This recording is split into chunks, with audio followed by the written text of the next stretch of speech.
On est de retour au Café littéraire de Saint-Maur-en-Poche avec deux auteurs qui nous font voyager dans des thrillers psychologiques terribles. Il y a d'abord Sébastien Fitzek, qui est allemand et qui a publié notamment le passionnant et le frissonnant Thérapie qu'on a adoré à la Griffe Noire. Et Måns Kalentov qui lui démontre chaque jour, chaque ligne et chaque page de ses livres qu'il n'y a pas que Stieg Larsson en Suède pour des polars. Et on a la chance ce soir, aujourd'hui, de recevoir deux auteurs qui vraiment compteront dans le polar mondial plus tard. Première question peut-être sur Måns, pour Måns, dans vos romans hiver, été, printemps et automne, dans cette quadrilogie. Il y a la dureté du climat suédois, il y a aussi et surtout le sexe, la décadence de la jeunesse, les problèmes d'immigration. Est-ce que vous avez voulu montrer à travers cette œuvre que la Suède n'est pas qu'une terre paisible et que ce n'est pas qu'un modèle social envié par toute l'Europe? Est-ce un moyen finalement de donner votre regard sur une société et la vôtre, la société suédoise? When I wrote the books, I just looked around me and based the writing on what I saw. And there is an image of Sweden as a model society. It still prevails a bit, I think. But in true life, or if you go, it's not. We have the same problems as all other nations in Europe, I would say. And if you base your writing on reality, it will show in the novels. So it's a way of trying to be more or less true, but of course in the dramatic context of a crime novel. Mais le point de départ, lorsque j'écris, c'est simplement que je regarde autour de moi et je prends ce qu'il m'est permis d'observer. Et il est vrai que la société suédoise a une image de société modèle, mais il n'en est rien dans la vraie vie. C'est une société qui est en proie aux mêmes difficultés que celles que rencontrent les autres sociétés européennes. Évidemment, dans le cadre de mes écrits, il se trouve que c'est dans un contexte tout à fait particulier, qui est celui d'histoire de détective. Mais je crois que pour travailler, vous allez dans les commissariats, vous rencontrez des policiers, des juges, des avocats, pour donner du corps à vos histoires. D'où vous vient cette pas fascination, mais cet intérêt pour le noir, pour la criminalité? To be honest, I never talked to lawyers or policemen or anything like that. I'm deeply interested in human being. It's my prime interest, and as a writer, if you're just interested in human being, you can write anything. And the crime novel fits me very well. And if you're interested in human being and life in general, it allows you to play out the big themes: life and death, and good and evil. You know, hate, love, and sexuality, everything. It's a very good form for exploring mankind. That's how I try to give it depth, at least. Je ne peux pas dire que effectivement, je parle à des gens qui représentent la loi et l'autorité, mais en fait, ce qui m'intéresse, c'est l'être humain en tant que tel. C'est vraiment le sujet qui m'intéresse en priorité. Et donc, ça fait une bonne plateforme, ça fait un bon point de départ pour, à partir de ça, exprimer et surtout explorer tout ce qui constitue la nature humaine et la vie en général, et donc le sexe, la vie, etc. Sébastien, dans vos livres, il y a un thème qui revient souvent, c'est la psychiatrie, le recours à la psychiatrie et l'intérêt pour la psychiatrie. D'où vous vient cette fascination pour cette matière, pour cette psychiatrie dont vous parlez à longueur de livres? Well, first of all, I know a lot of weird persons, so they inspire me for these stories. But to be honest, I think that our human brain is like the deep sea. Everybody knows where it is, but nobody's ever has been there. So I think it's a miracle place on our Earth we want to discover, and I think that's why readers are attracted. And me as a writer, I'm attracted, and like Måns said, I'm really deeply interested into human beings and human minds, and that's why I prefer the psychological thriller. Peut-être que mon point de départ à moi, c'est que je connais beaucoup de gens un peu bizarres, un peu tordus. Et je dirais que le cerveau humain est un peu comme les abysses de l'océan. Tout le monde sait à peu près où ça se situe, mais personne sait réellement ce qu'il y a dedans. Et c'est ça qui fait que je trouve que c'est tout à fait fascinant. Et comme Mons, je dirais aussi que mon sujet d'étude principal, ce sont les êtres humains. Et donc c'est ça qui, effectivement, court à travers tous mes livres. Et par rapport à la psychiatrie, est-ce que vous, pareil, même question, est-ce que vous rencontrez des psychiatres, vous essayez de vous documenter sur ces choses-là pour pouvoir rendre plus crédibles encore vos histoires? Ou est-ce que finalement c'est pas l'important? No, it's secondary because the story comes first if you write fiction. But first, I talk to ill persons, to persons who suffer from schizophrenia, for example. And then I talk to the one who cures them. And I'm lucky in this case. My brother is in a psychiatry. Don't worry, he is a doctor. He's not the patient, and so I have a short way to go if I have questions. Non, je dirais que le substrat de la psychiatrie est finalement secondaire. Ce qui compte en premier lorsqu'on écrit de la fiction, c'est bien sûr l'histoire, c'est l'intrigue. Mais en effet, je vais parler à des gens qui souffrent, qui ont des maladies psychiatriques, à des cyclotimiques par exemple. Et ensuite seulement, je parle à ceux dont le travail, c'est de les soigner. Et en ce sens, j'ai de la chance parce que mon frère lui-même est dans la psychiatrie en tant que médecin, pas en tant que patient. Et donc, ça me fournit pas mal de matériaux pour ce que j'écris. Alors, c'est peut-être une question pour tous les deux, mais peut-être plus pour Mons au départ. Dans vos livres, il y a la chance, la tristesse, et en fait, on est toujours dans les extrêmes profondeurs du comportement humain. Qu'est-ce qui vous a donné envie d'aller fouiller littéralement dans les profondeurs de l'âme humaine?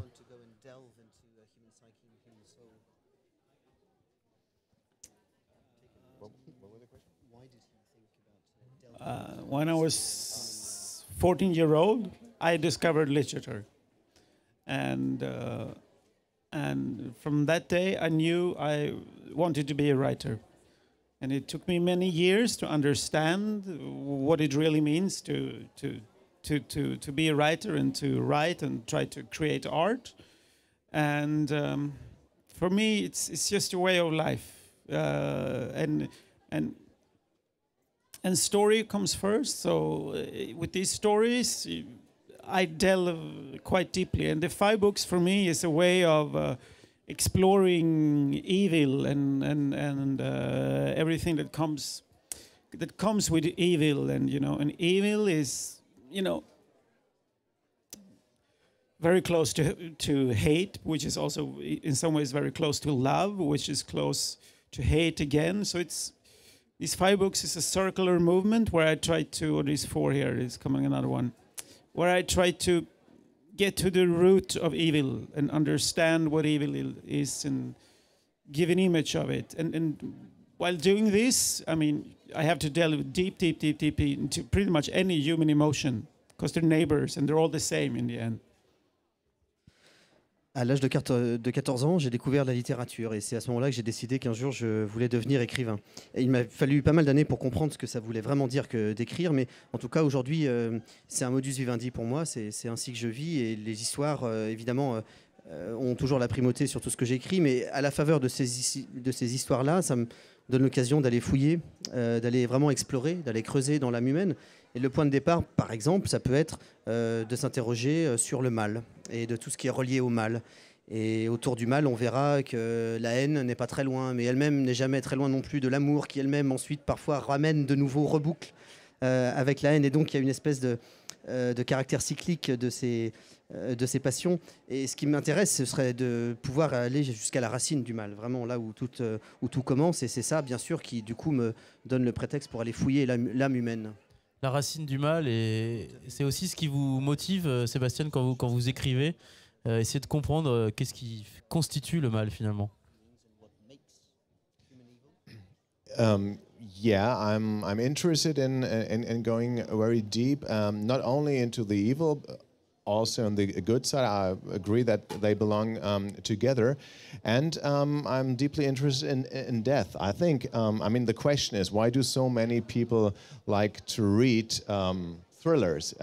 They are interested in murder and slaughter and blood and everything. And I don't think that every reader is a bad person. I don't think that the writer is a bad person. I think that dealing with death is one of the last taboo that we have in our society, because people are dying in every second, but we don't see a lot of dead bodies, fortunately. But we're not used to deal with it. So I think we are all, as a reader or as a writer, we're interested in our darkest fears, because every one of us, unfortunately, has to die sometimes. And reading and writing those stories is kind of a therapy for us to go through.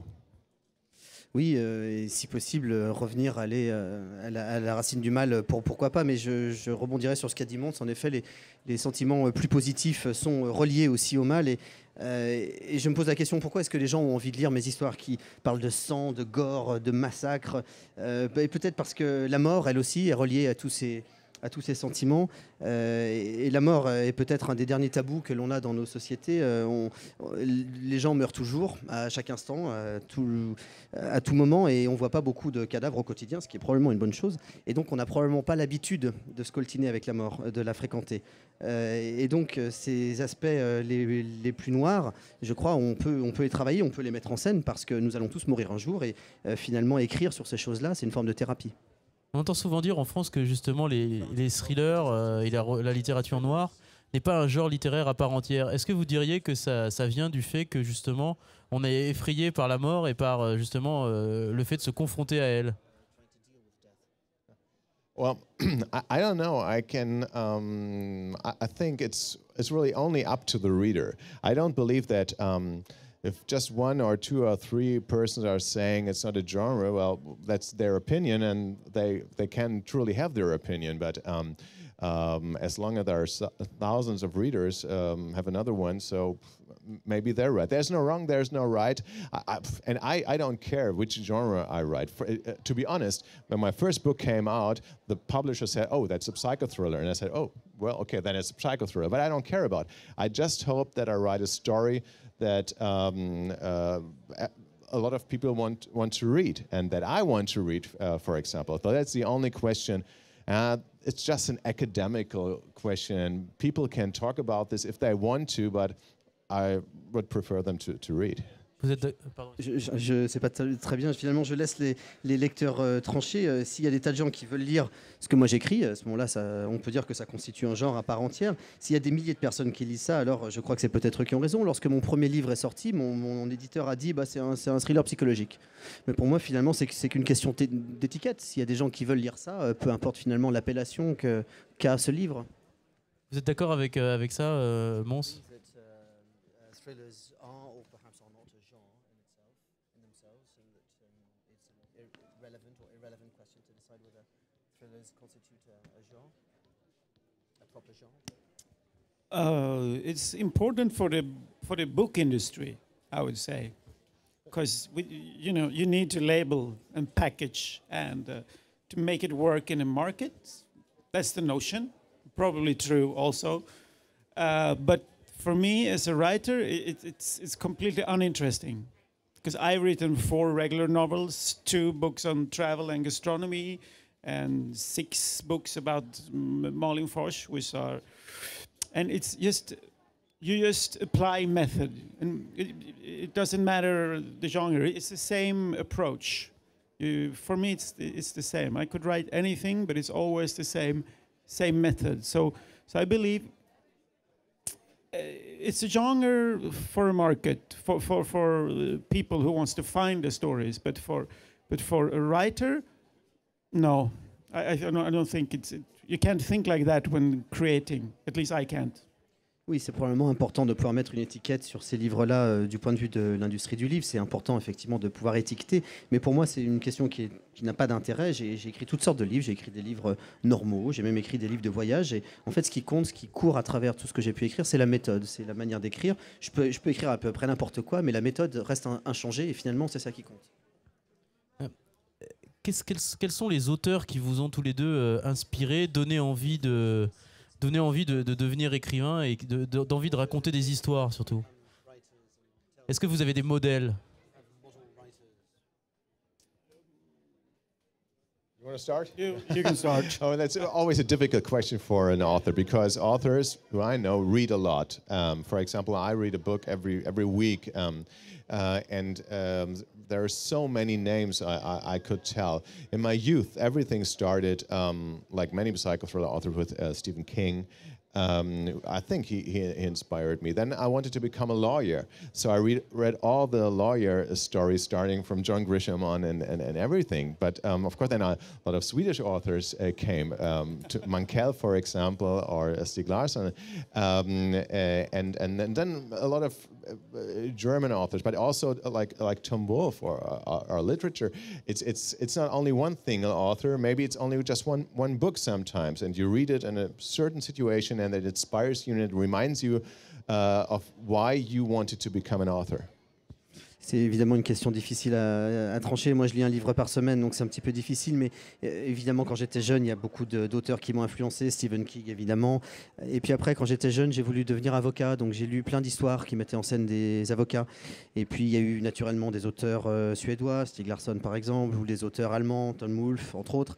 Mais parfois, dans toutes ces œuvres-là, c'est un livre en particulier qui a pu produire une étincelle. Et vous, Mons? For me, when I started reading, the way I discovered literature, it was the classic when I was 14 years old. It was Hemingway and Kafka and Dostoevsky, all the things you read when you're young and discovering literature. And then when I started to write thrillers myself, I was quite inspired by, for example, the American Walter Mosley and James Ellroy. They showed me that you could write good literature. There are also a crime story, but mostly the biggest inspiration for me has always been F. Scott Fitzgerald, the book The Great Gatsby, because it's, of all the books I read, it's the most perfect one. It is the one that comes closest to some kind of perfection in structure, each sentence, economy, in everything, and I strive to be a good writer. I know I will never write a perfect book, but you have to at least have that in the back of your head sometimes. Moi, mon entrée dans la littérature s'est faite avec les classiques, Hemingway, Kafka, Dostoïevski. Et lorsque le temps pour moi était venu d'écrire moi-même mes romans, eh bien, j'ai été influencé par des Américains, Walter Mosley ou bien James Ellroy, par exemple. Mais la plus grande influence peut-être c'est celle de Fitzgerald et notamment Gatsby le Magnifique, dans lequel vraiment il me semble que chaque partie, chaque phrase même sont des petits bijoux, et lorsque j'écris je m'efforce, j'essaye d'être un bon écrivain à cette manière-là. And for example, French writers, Houellebecq, his evil eye on society, I love also. Et chez les Français, Michel Houellebecq et le regard critique qu'il porte sur la société, j'adore. Vous vouliez ajouter quelque chose? Non? No. Okay. I just want to say I agree. Okay. Est-ce qu'il y a des questions dans l'assistance? Il nous reste quelques minutes. Est-ce qu'il y a des questions dans la salle? Un micro peut circuler. N'ayez pas peur. Ils écrivent des romans noirs, mais ils sont très sympas. Vous avez pu le voir. Alors, moi j'en ai une peut-être plus personnelle pour Mons. Quand on est un auteur suédois et qu'on écrit des romans noirs, forcément on vit forcément dans l'ombre de Stieg Larsson. Comment on gère ça? Est-ce qu'on essaye est-ce que c'est une source d'inspiration ce qu'a écrit Stieg Larsson, ou au contraire on essaye de faire l'inverse pour se différencier et se démarquer? Honest answer, as writers, we couldn't be more different, I think. I think he wrote from an idea and a great passion for social issues. And I have, to be honest, never really concerned myself with social issues, just more with the artistic process of writing. So he wrote for others, and deep down, I only write for myself. But his success has been incredible, and he's opened up, the doors to the best publishers in the world. I have the same publisher as Stephen King, the same first reader in English, and without Stieg Larsson, that would not have happened. So I'm humble to him. quand je suis vraiment honnête, je dois dire qu'en tant qu'écrivain, on est vraiment fondamentalement différents. Lui, son point de départ, c'est les questions de société. Et moi, ça ne m'intéresse pas beaucoup. Moi, je m'intéresse plutôt au processus d'écriture. Et lui, il écrit évidemment pour un lectorat très large. Et moi, j'écris surtout pour moi-même. Mais quand même, je dois effectivement dire que son travail a ouvert les portes de grands éditeurs. Et j'en suis le premier bénéficiaire. Et donc, à ce titre, je lui suis redevable. Ok, bah, écoutez, s'il n'y a pas de questions dans la salle, enfin dans l'assistance, on va remercier Mons Kalentov et Sébastien Fitzek d'être venus aujourd'hui, de discuter et échanger avec nous. Merci beaucoup et merci pour vos livres surtout. Thank you very much.